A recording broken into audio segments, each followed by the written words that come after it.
coffee is, I believe, one of the most powerful things in the world, and the fact that it started there, it was almost like it was an outpouring of the heart of the world happening for the people from Ethiopia. So thank you.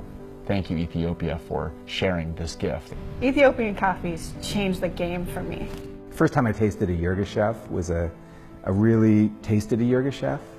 a seminal moment in my coffee career, because then I understood what flavor descriptors were all about. I think it's the one coffee where non-coffee people can really see the difference.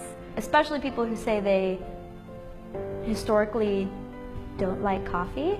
I think they just haven't had the right cup yet, and a lot of times that cup of Ethiopia is the right cup.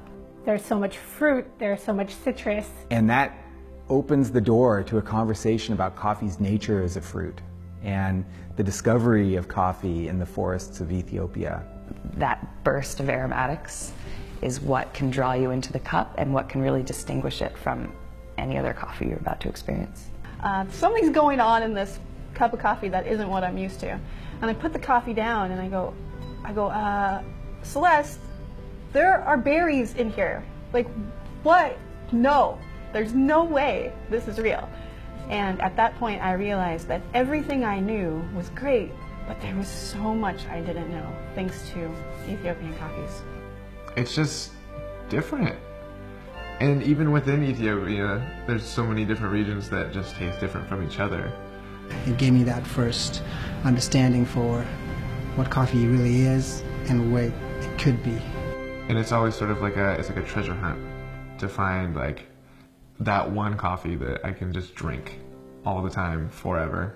There's not one set profile for taste descriptors. They can be very light and tea-like and citrusy, but can also be very big-bodied and fruity. And roast can really accentuate or transform some of those flavors, and that's what's so exciting about Ethiopian coffee, is that you can do so many different things either by themselves or in blending that delivers a coffee that is unlike anything else in the world.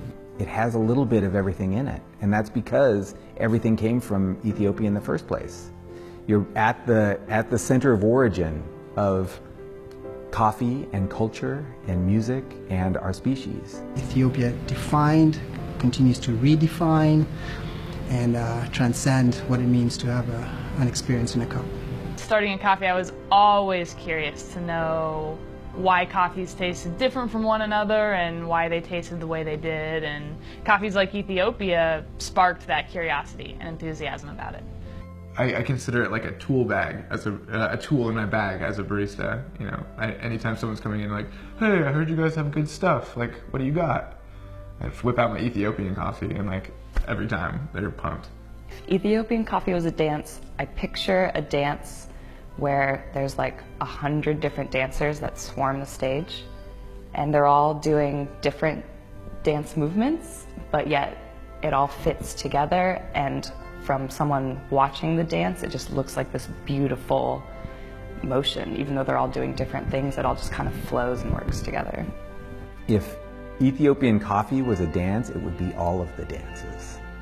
It'd be a very happy dance. I think if Ethiopia were a dance, it'd be that I don't care, throwing your body around style dance. And for me, Ethiopian coffee is less dance and more musical, because it's coffee that can really rise up and support and make all that come to life.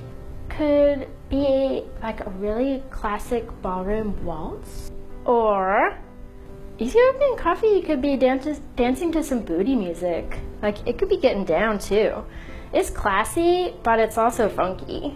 So Ethiopian coffee does what it wants. It would definitely be the Beyonce's Dance from Single Ladies, because it's true. If you love it, you should put a ring on it, because like, that's special coffee. Thank you for turning so many people onto coffee as a beverage, as well as me onto a career. Amaseganalo. Thank you, Ethiopia.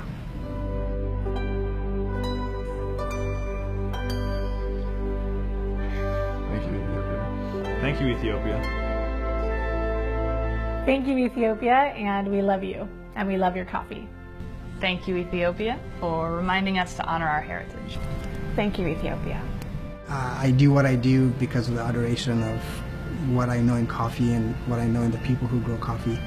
And this is the land of the beginning for us all. So, Amasaganalo.